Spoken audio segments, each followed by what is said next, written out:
Hello, my name is Hugo Ramos. I'm here today with Ricardo Serpa, HR Adventure Tours Director, to talk about making your motorcycle dreams come true. I want to ask you. I mean, of course, you have all prepared, and you also have a team on the road, and you also have a setup of equipment that you use on your Yes, tours. yes. So, Hugo, most tours, they offer a support vehicle and a second tour guide. Meaning, how does a tour works? You have the tour leader, who is the guy on a motorcycle who knows the routes, knows exactly what to do, and he's leading the group.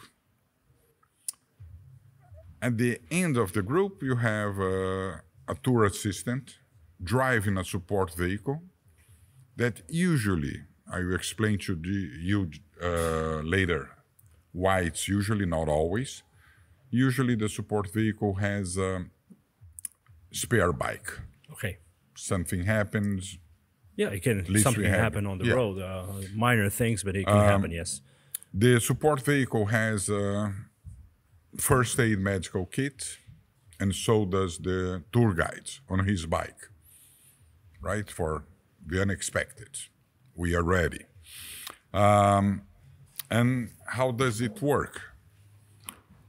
The tour guide is always ahead, and the support vehicle is in the back, kind of sweeping, Yeah. So following the acting group. as a sweeper. Yes. Something happened, he's not always, Hugo, close to the last rider. Sometimes he may be 2 miles back. But you have the peace of mind that he will be there in case something happens. Because you he's have a puncture. following exactly the same route as a motorcycle. Exactly the same routes, and he's always in contact with the tour guide as well. So this is how it works. The only exception to that, it's at the very end of the day, whenever it's possible. The tour assistant and the last stop, and this is something also very important to tell, we stop every 60 to 90 minutes. We are not riding for 2, 3, 4 hours at once. We have to stop. We have to balance. So People need to stretch. You keep safety first on this. Always, always. So, and the tour assistant always catch us there. On the last stop of the day, I would say 45 minutes, 1 hour before arriving at the hotel, whenever we feel it's safe, the support vehicle goes first to the hotel. So he's able to check in all the guests, unload the luggage. That's another thing that the support vehicle is for, to bring the guests, the riders' luggage with them.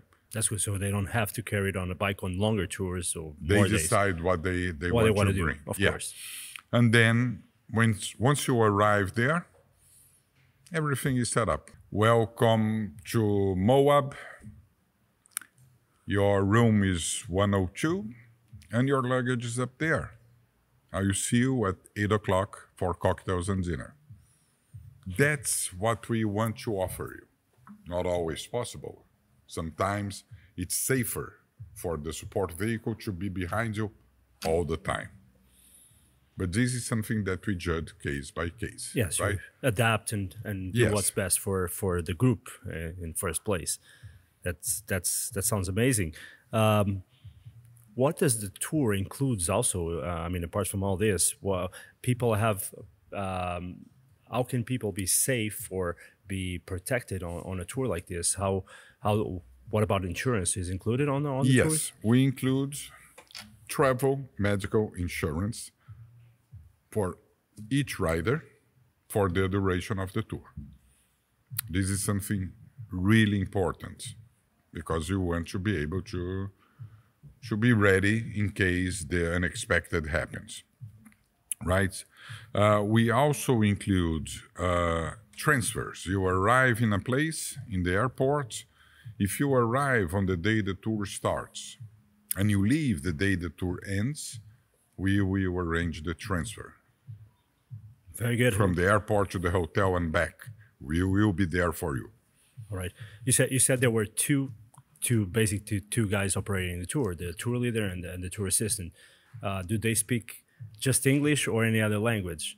They speak English, that's mandatory, right? But they also speak either a second or third language in some cases, ideally from the region we are riding. So they know how to communicate. English is the universal language, of course, but it helps if you are in Morocco. It's stressed too much to speak the local language, but most people in Morocco, they speak French. So our guide will speak French too. Okay, that's perfect for people feeling safe that someone is speaking the Yes. same language as locals. So that will definitely help in that feeling of safeness that people might have Hugo, when traveling abroad. that's one of the main reasons why people choose to do a guided tour. They may be totally able to do this by themselves, but at the same time, isn't it much easier to be in a group of like-minded riders, right, that are enjoying the same things you are, and knowing that everything is taken care of? You don't need to be afraid of dealing with local cultures or getting in trouble for things you shouldn't do and you don't know. So it makes total sense. Absolutely.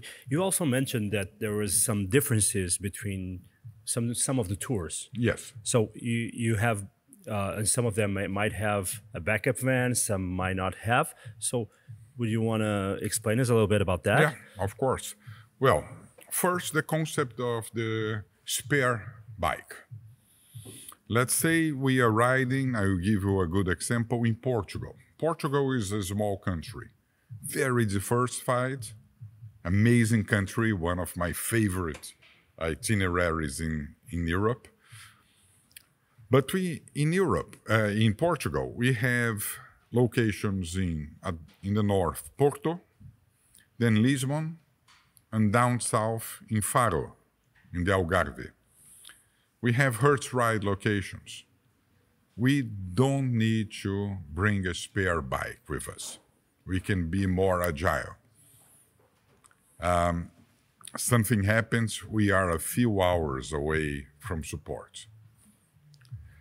And this goes true for the support vehicle. The support vehicle. So you don't need to carry a second bike because No. in a couple of hours, 3 hours, you can have a bike being delivered to you guys if needed. Yes, not only that, Hugo, but also because these tours without the support vehicle, they are usually shorter tours. I'm talking 6 days, 7 days, 8 days tops. Meaning, Do you actually even need a backup vehicle on those ones? of course not. I, for one, when I imagine about this, what we call adventure tours, what I had in mind is let's do, it's like friends riding together. Let's go to Portugal and explore it for 7, 8 days. I don't need someone to bring my luggage with me. I don't need a car following me all the time. That to say that most of the Hertz ride motorcycles on the fleet are equipped with luggage, so you can actually bring Exactly. your own stuff with you on the bike. And we can help you in telling you what to bring along. Is it going to be cold? Do I need 3 jackets? We can help you explaining everything. So these shorter tours are a fantastic option for people who don't have all the time to spend 15, 14 days on the roads, but they want to have a little taste of how does it feel like. Also, they allow us in places, again, like Portugal, to explore the country in times of the year when they usually wouldn't be able to do so. I'm talking about winter. I'm not going to offer you a tour in the Alps in December. Please don't. It's not going to unless be it's a snow bike. Well, actually, it would be a non-go. Yeah, Some absolutely. roads are closed, so out of the question. But if you're thinking south of Portugal, south of Spain, Florida, in the US, we can ride in December, we can ride in January. And this is a different take on motorcycle touring. Which, with this, we are able to offer something that people usually don't get to see. You are in Portugal, temperatures are going to be 20 degrees, nice weather, but we don't have insurance against rain.